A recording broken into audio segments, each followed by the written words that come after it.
So, ROOTCatZ! Katz, I know that you've been dying to tell all of yours about your amazing PvP skill and experience.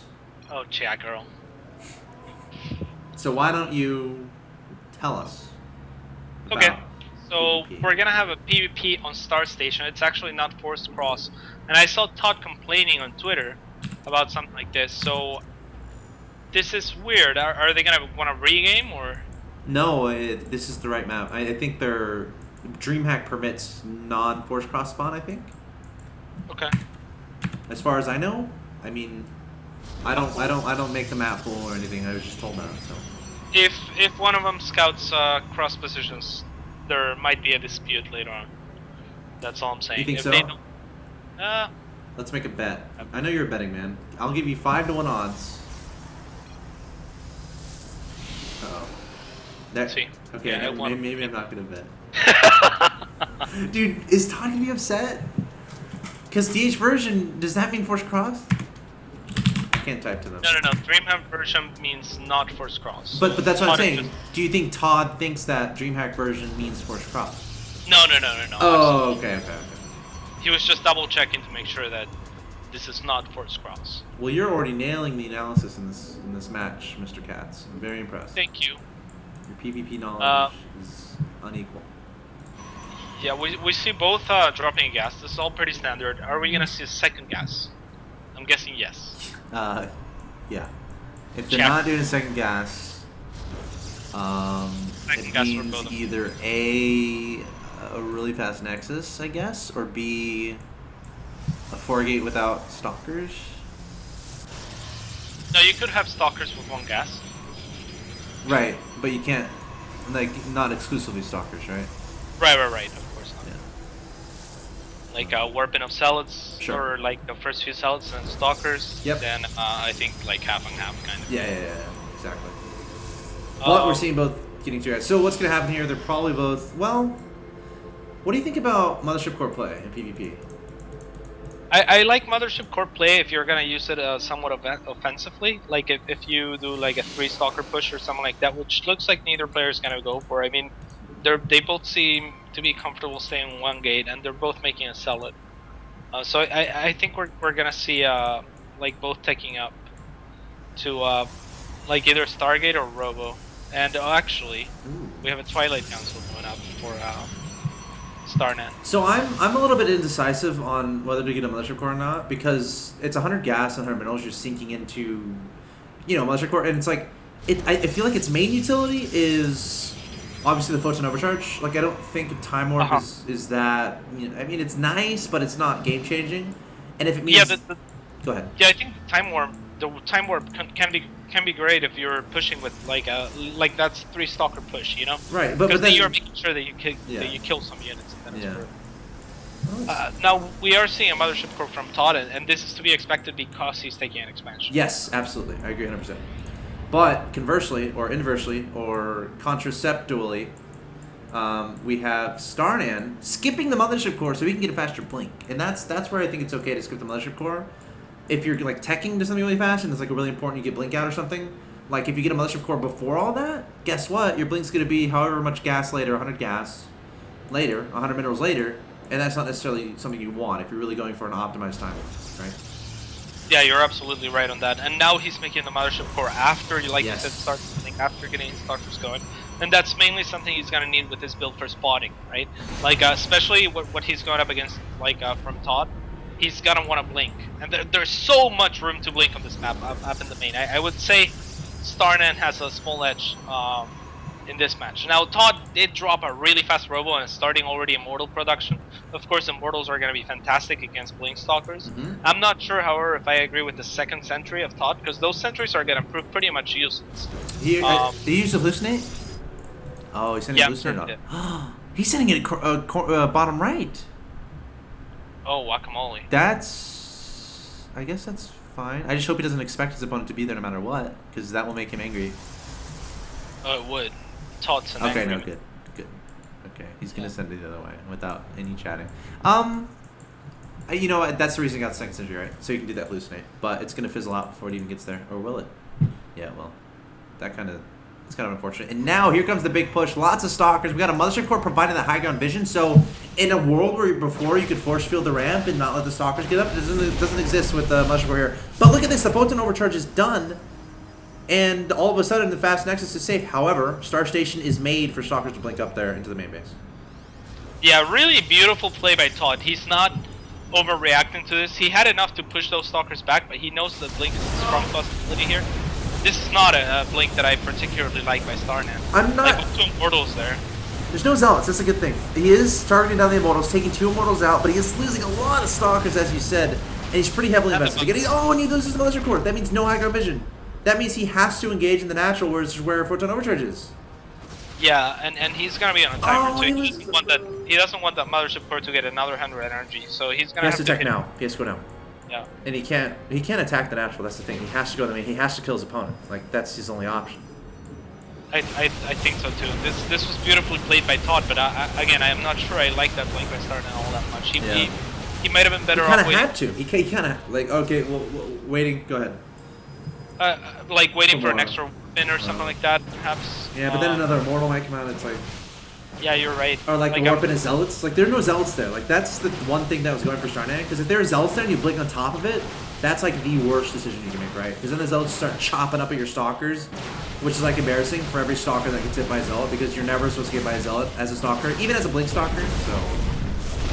This is a dire situation for Starnan. And people are like, but Axeltoss, supplies are even.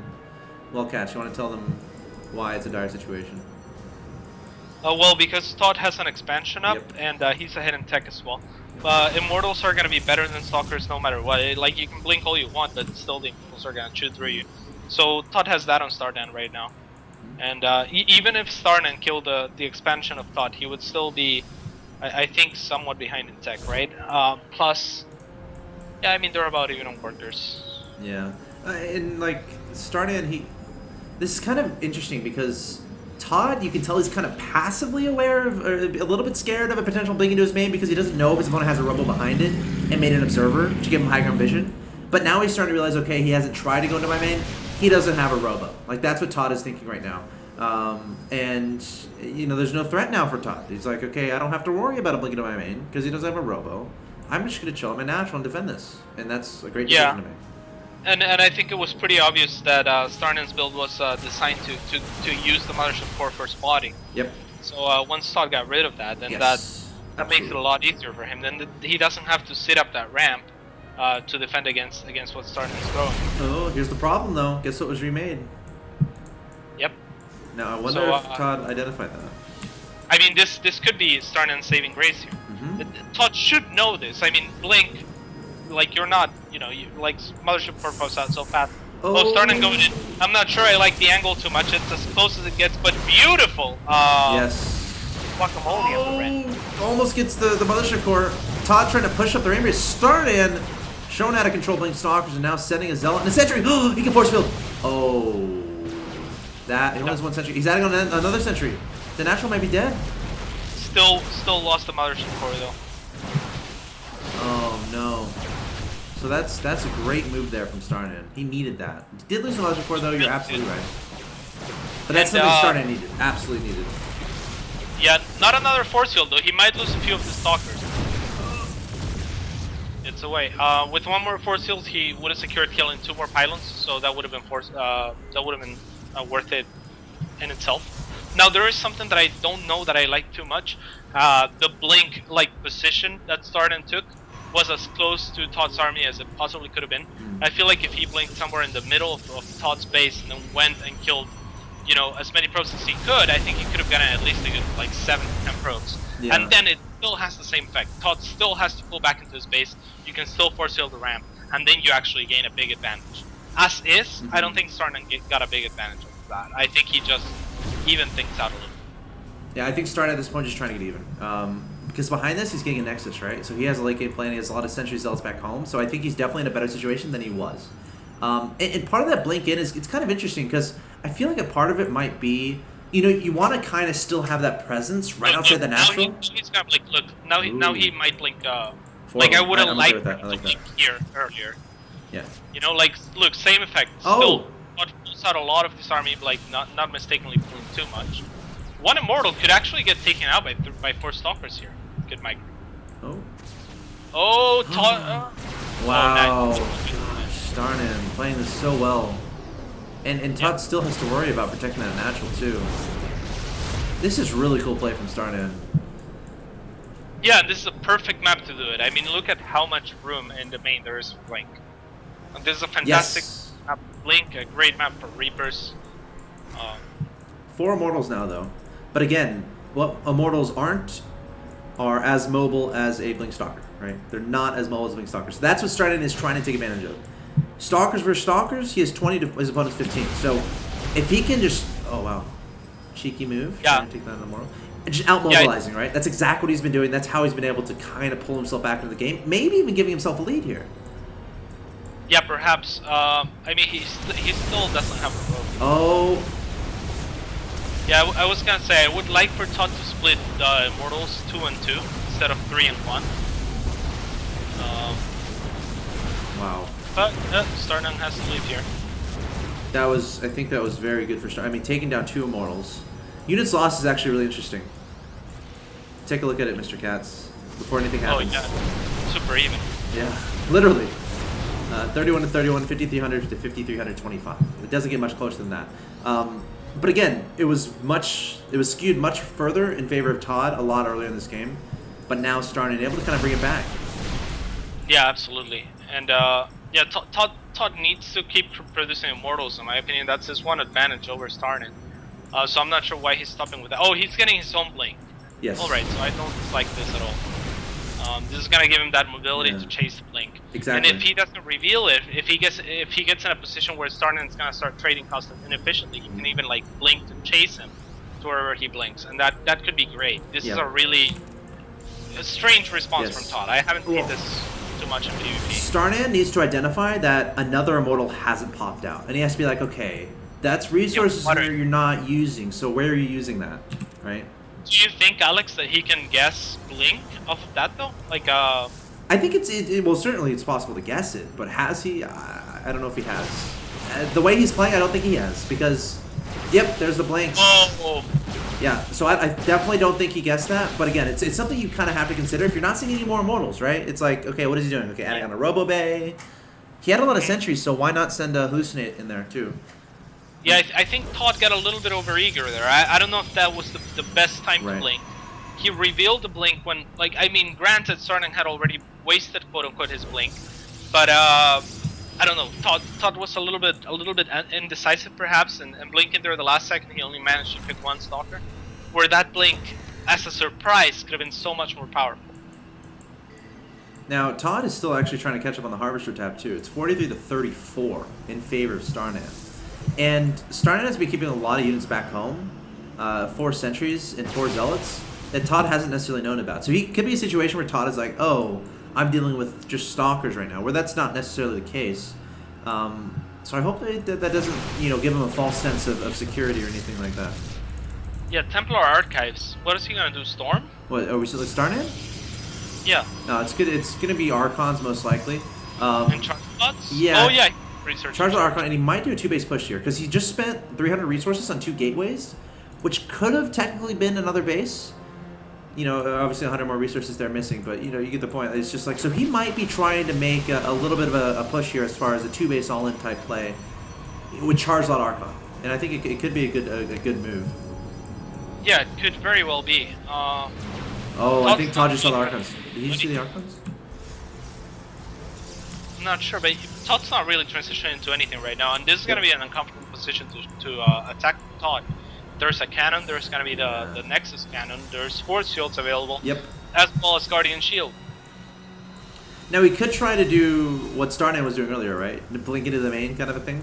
Because Starnan has not invested a lot into Stalkers after making his existing. So Todd is up 33 to 18 in Stalkers. So he could definitely try to blink into the main and do some stuff. Whoa. Yeah. This is okay for Todd, as long as he doesn't lose too much. Ooh, lost his Mothership Core. As long he's just got to blink properly, and this is not a terrible thing. Taking out 1 Archon. Might be able to take another. Oh, charge is revealed. This is actually nice angle for Todd, and Starnan fighting not in the great. And the Immortals. the Immortal getting some nice shots out on the Stalkers. This is strange. He's fighting right outside of the range of the cannon, of the Nexus cannon, and a terrible arc. He really didn't need to push that far out. Yeah, you're absolutely right. I agree 100%. But now Todd, look at this. He's up 95 to 79 in supply. Albeit, a lot of those are probes. It's 47 to 36 in favor of Starnan. So the army supply is 59. Oh no, this might be over. 59 to 16. Yes, it is. Look at all these Stalkers still alive. Todd looking good. There's the GG. Okay, we gotta talk about. Great by Starnan there. I feel like he could have had a couple of Stalkers in the high ground and just kind of been like, you know what, I just started a bunch of infrastructure. Once it kicks in, it's gonna be great. Once I have enough charge loss, I can probably push out with my Archons. Yes. Instead, he had a couple Archons trapped behind. The Archons didn't do anything because, like, as they're moving forward, they're hitting the Stalkers. But guess what? The Stalkers are just blinking back, and every single because the Archon's range is so short, it's getting up close to the Stalkers. And guess what? That means every other Stalker, it's hitting the Archon. So you're throwing away an Archon for free.